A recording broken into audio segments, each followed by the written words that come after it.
Hello and welcome back to Football League World TV. We've got the midweek review this morning. Joining me is Chris and Billy. Chris, how are you getting on? Yeah, not bad, mate. Looking forward to going through a few talking points. Obviously, a few midweek games, quite a lot of 0-0s, but there's been some obviously recent events this morning that we're looking to get through. Absolutely. Billy, how are you getting on? Yeah, getting on well, thank you. As Chris says, yeah, there's a lot to get through, not just the results that we've seen during the last couple of days.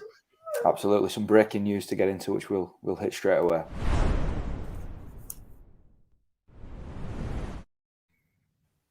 It's Tuesday night, so Reading beat Sheffield United. Sheffield United beat Reading, 1-0 thanks to Jayden Bourgle's goal. But on the back of that this morning, it's broke that Slavisa Jokanovic is set to leave Bramall Lane after just 19 games in charge in the Championship, with the Blades sitting 16th in the table. So on the back of a victory, quite surprising news, would you say, Chris? Yeah, I mean, certainly took me by surprise and certainly all of us on Football League World, really. As I think, you mentioned off air, Alf, about how you never sort of expect a manager to be sacked after a victory. But I don't know. I kind of feel like it had to come around sometime if results didn't really improve. You look at where they are in the league table and they're nowhere near where they want to be. Most people expected them to be up there in and around the top six or maybe even for the automatics. But I just think it hasn't clicked for him, really. He's tried to put a system in place where you've got players who are so used to playing a completely different one from under Chris Wilder. And he just hasn't got the results that he's needed to get. And it's a shame because it's such a talented squad as well. It'd be interesting to see who they get in if he is indeed sacked. Yeah, and what about you, Billy? Do you sort of echo what Chris has said there? Yeah, it was a surprise to me, given that it's still quite early. I think what we established with Sheffield United, that it was going to take a while because of last season's slump. It was going to take a while for things to start clicking. Obviously, Jokanovic has come in with a new style that his players have had to adapt to during the season. Obviously, started to try and operate with three at the back, but reverted to a solid four at the back. So yeah, there was a lot going on in terms of that. Slavisa's teams tend to they never seem to start firing right away. It usually takes a fair bit of time before he gets them up to speed. So in that respect, I'm quite shocked that he's been cut short. But an opportunity for another manager to come in and with a brilliant squad. Sheffield United possess one of the best squads in the division. And I think that's an excellent opportunity and an excellent selling point to managers who perhaps want the job. Any Sheffield United fans joining us this morning, get in the comments and let us know your thoughts on the seemingly imminent change in the dugout. In terms of the win for Sheffield United on Tuesday, a 1-0 win at Reading thanks to Jayden Bourgle's goal. Billy, I'll just come quickly to you on this. It's a decent sort of momentum builder for whoever does, take charge of the Blades, coming into the weekend, doesn't it? Yeah, 2 games, 2 clean sheets for them as well. So from a defensive viewpoint, it's definitely something to build on.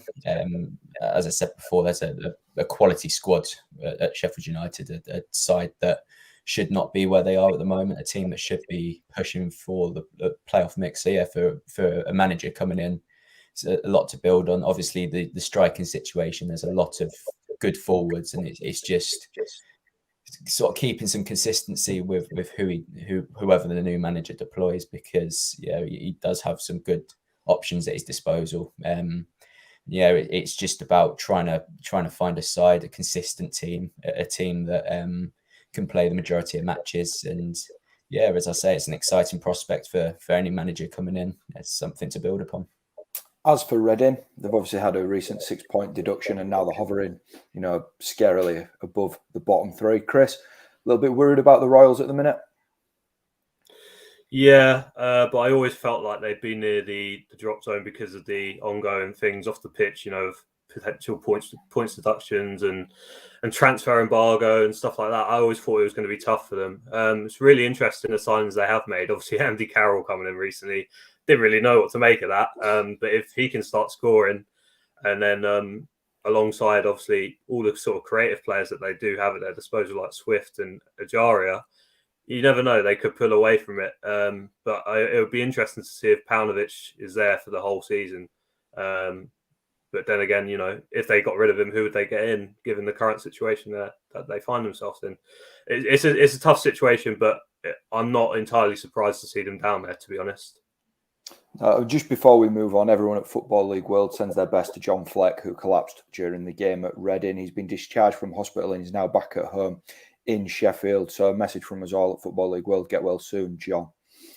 Right, moving over elsewhere on Tuesday night, there was a 2-1 win for Preston at Middlesbrough. Paddy McNair put Borough in the lead, but goals from Ched Evans and Emil Rees turned the game around late on. Single point from Chris Wilder's first 2 games in charge of Borough. Billy, any early thoughts on Wilder at Borough?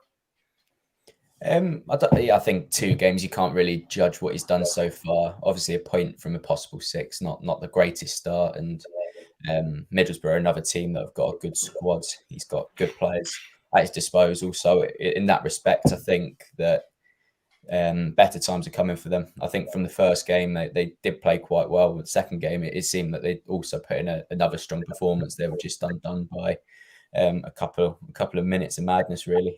2 bits of defending that shouldn't be associated with championship level.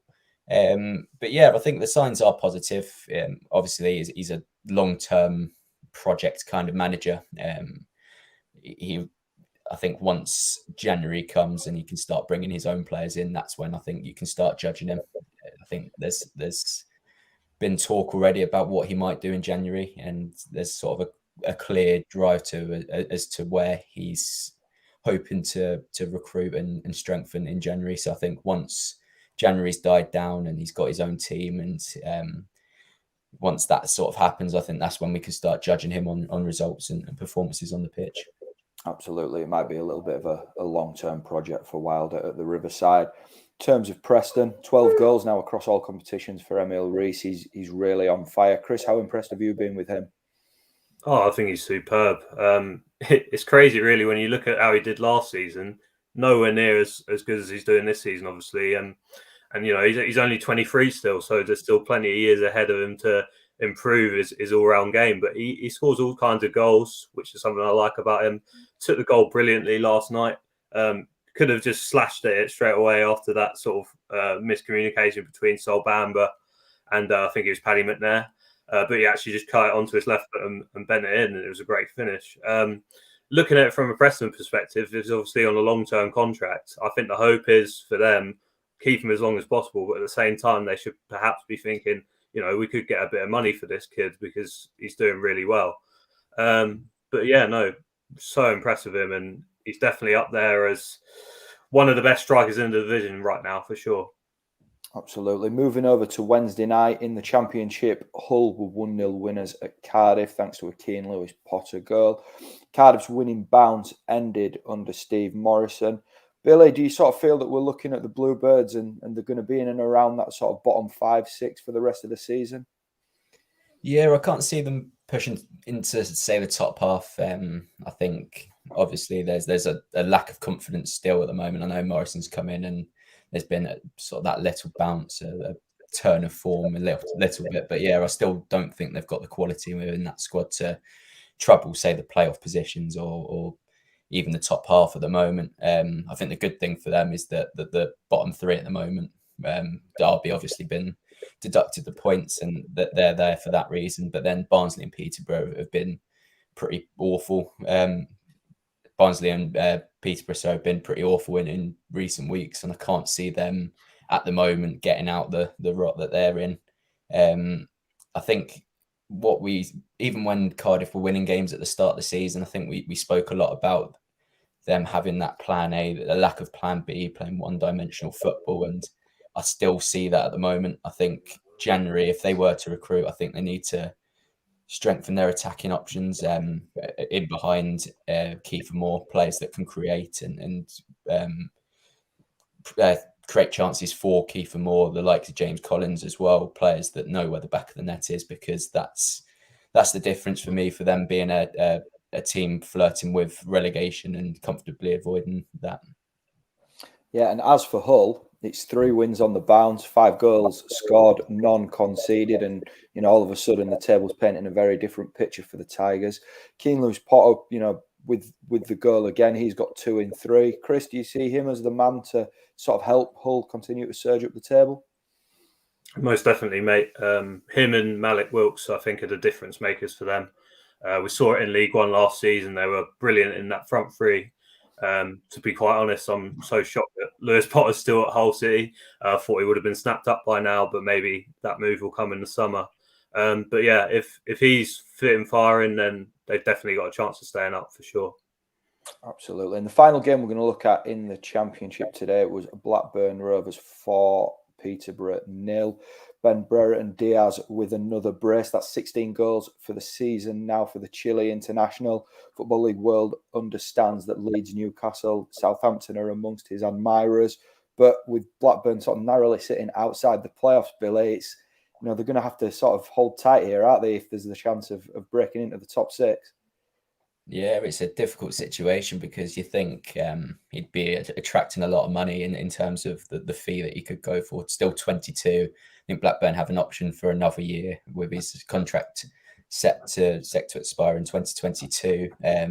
Obviously, 16 goals already. He's the only player keeping up with Mitrovic at the moment. And you'd think he's actually on course of smashing that record that Tony set last year if he keeps on going the way he's going.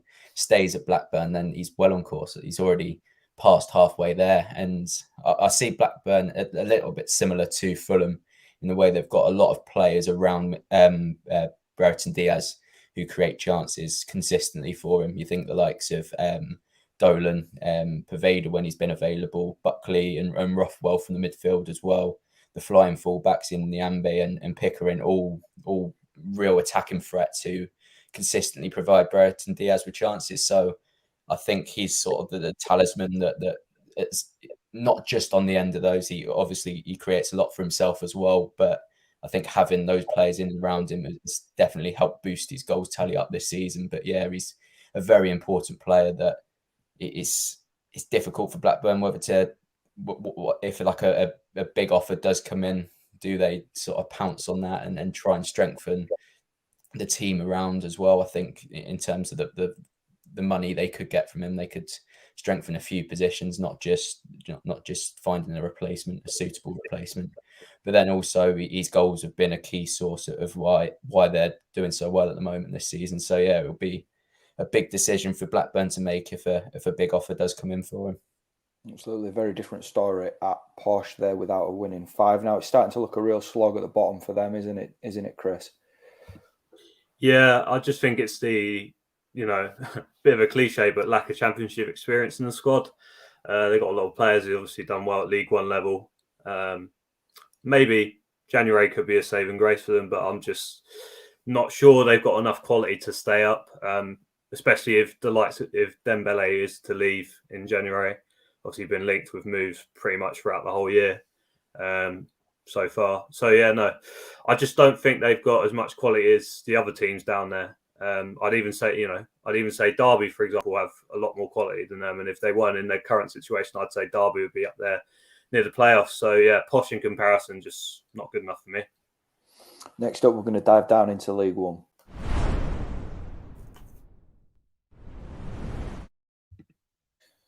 So the first League One fixture we're going to look back on was Tuesday night's clash between Sheffield Wednesday and MK Dons, a 2-1 win for the Owls with Lee Gregory and Josh Windass striking late on. It was actually Windass's first appearance of the season. He's been out with a hamstring injury, but he returned with an assist and then the winning goal with a really tidy finish after a moment of luck to send the ball from his left foot onto his right foot. But Windass back with a bang. Chris, do you see him as a sort of catalyst for Sheffield Wednesday getting into top 2 contention in League One? Yeah, definitely. Let's face it, he's a championship quality player and should arguably be playing in that league still. But obviously, he's stuck with Sheffield Wednesday. He could have potentially left in the summer. I'm sure he had a few offers there. But yeah, no, it's been a long time coming. Obviously, waiting for him to come back, and yeah, he's made an instant impact. It's brilliant for Wednesday fans to see him there, and he really is their talisman. There's no doubt about that. And I think he's the type of player that can make a difference in League One when you're playing against teams that are going to sit quite deep against you. You know, he's got that creativity, that flair that can break down a low block. So yeah, no, I think it's brilliant to have him back, and I'm sort of excited myself as obviously a neutral to see how he gets on in League One and to see if he can hit the levels that he did last season. I'll stick with you here as well, Chris. We'll touch on MK. A bit of a sucker punch for them, a late defeat after, it's ended a 3-match winning run. Do you expecting them to shake that off and bounce back? Yeah, I mean, for obvious reasons, I don't want them to do well. But they strengthened really well in the summer, and they brought in a lot of good striking talent. And then also Scott Twine, who's done really well for them. That's a real coup for them, getting him ahead of probably a few championship clubs that might have been looking at him too. But yeah, they play football the right way. I can't deny that. And at the end of the day, they've got the talent up top that can get them the results, even if they are conceding goals. Max Waters, Troy Parrott, Mo Issa, all really good strikers to this level. So yeah, I'm sure they'll bounce back. They've certainly made a good start to the season so far. It'll absolutely be interesting to see MK's reaction to that late defeat. Elsewhere, Cambridge United 2, Wigan Athletic 2. Will Keane and Callum Lang striking in the 84th minute and the 87th minute for Wigan to rescue a point. Firstly, on Cambridge, disappointment at not seeing this out, Billy? Yeah, when you're 2-0 up against any team, 84 minutes on the clock to draw it. It doesn't matter if you're coming up against Manchester City, Liverpool, you expect your team to see the game out, and especially with Cambridge of how they've been doing against the bigger clubs this season, especially at home. I don't think they've lost against a top 12 side at home this season. So yeah, they've turned it into somewhat of a fortress, and to concede 2 goals in the manner that they did, yeah, they'll be really disappointed. I don't think they're in any trouble of the relegation zone. Of course, there's a large chunk of the season left to play, and a downturn in form could result in them being in that sort of relegation mix. But they've been impressive against the top teams, and that's currently what's keeping them sort of around that mid-table spot, and that's why I think they'll continue to keep operating in the way that they do. I think in terms of what they did in terms of recruitment in the summer, wasn't massive. You think of how many players from sort of Championship did arrive at League One this season. Cambridge didn't sort of embark on that trend, and for that reason, I think quite a lot of people expected them to be flirting with the relegation zone. But at the moment, they can be happy with where they are in the division. Obviously, at this moment in time, won't be too happy in the manner of the draw, but will be pleased with the overall picture, which is a solid mid-table sort of foundation at the moment. And as for Wigan, some real fighting spirit to strike twice, so late on. Sign of a side that's maybe destined to challenge at the sharp end of the table. Would you agree, Billy? Definitely, yeah. I think Wigan fans could admit they weren't at their best against Cambridge, and I think a lot of that can be down to the way that Cambridge did restrict them. But yeah, scoring twice in the sort of last 6-7 minutes is a sign of a team that's competing up and sort of up near the top places, and a team that can go on to achieve glory this season. Obviously, Keane and Lang getting in the goals again, both very good players at League One level who will be striving towards the Championship. 2 players that could adapt to Championship level as well. And they've got that sort of mix of experience and sort of youthful talent, and I think that's why they're seeing so much success at the moment. And yeah, they'll definitely take that. Cambridge proving to be a difficult destination for teams in League One to go to, and to not play well and come away with a draw is definitely a good thing for them. Absolutely. League 2 up next.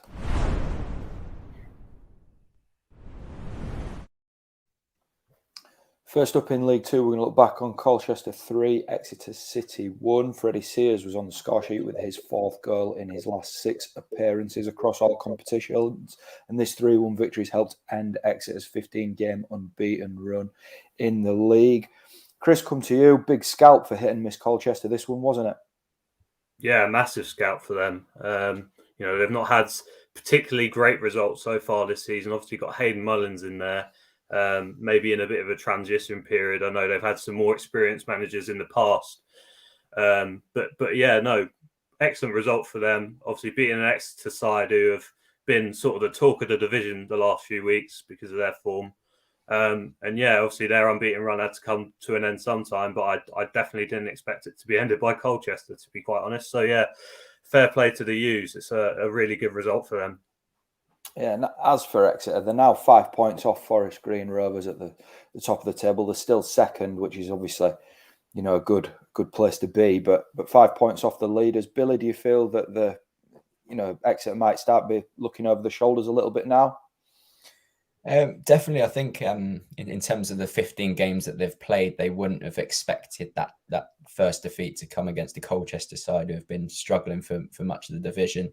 And I think in terms of the next few games as well, they've got a very, very tough set of fixtures. So starting that with a loss against a side that are battling away near the relegation zone, I think that could start some sort of worry. Obviously got the talent in abundance there and got good experience, recruited well, a manager at the helm who I think is capable enough of leading Exeter to League One. But yeah, I think this might instill a little bit of fear and worry that it could start some run of not being able to pick up a win, especially with the likes of Forest Green to play. I think they've got 6 of the top 7 in their next 8 games. So going into January, that will be a big indication as to where we can expect Exeter to be, whether we can deem them as automatic promotion contenders, playoff contenders, or a team that might even struggle to make the playoffs if things do go disastrously wrong. Yeah, and as for Forest Green, they were 2-0 winners against Barrow, thanks to Matty Stevens' brace, a pretty routine win for the League Two leaders. We now have a 5-point lead over second place Exeter, and it's looking really good for Forest Green at the minute, isn't it, Chris? Yeah, I mean, they got Rob Edwards in there who plays such an exciting brand of football, probably not what many people would expect in League Two, but it works really well. And he's got a young squad who clearly buy into that. I think Jamil Matt's the only player over 30 at the age of 32. That's not exactly an old age anyway, I would say. But yeah, no, they've got obviously Dale Vince who owns the club, and he's always been ambitious. So I remember when they brought out that shirt, they had the 2 stars on the back, and he said, "Oh, when we get one promotion, we'll field a star and stuff like that." So he's obviously got the confidence, but it's about whether they can deliver it. Obviously, they've ran close a couple of times, but I do feel like this could be the season that they finally do it and get into League One for sure. Absolutely, it's looking good at the minute.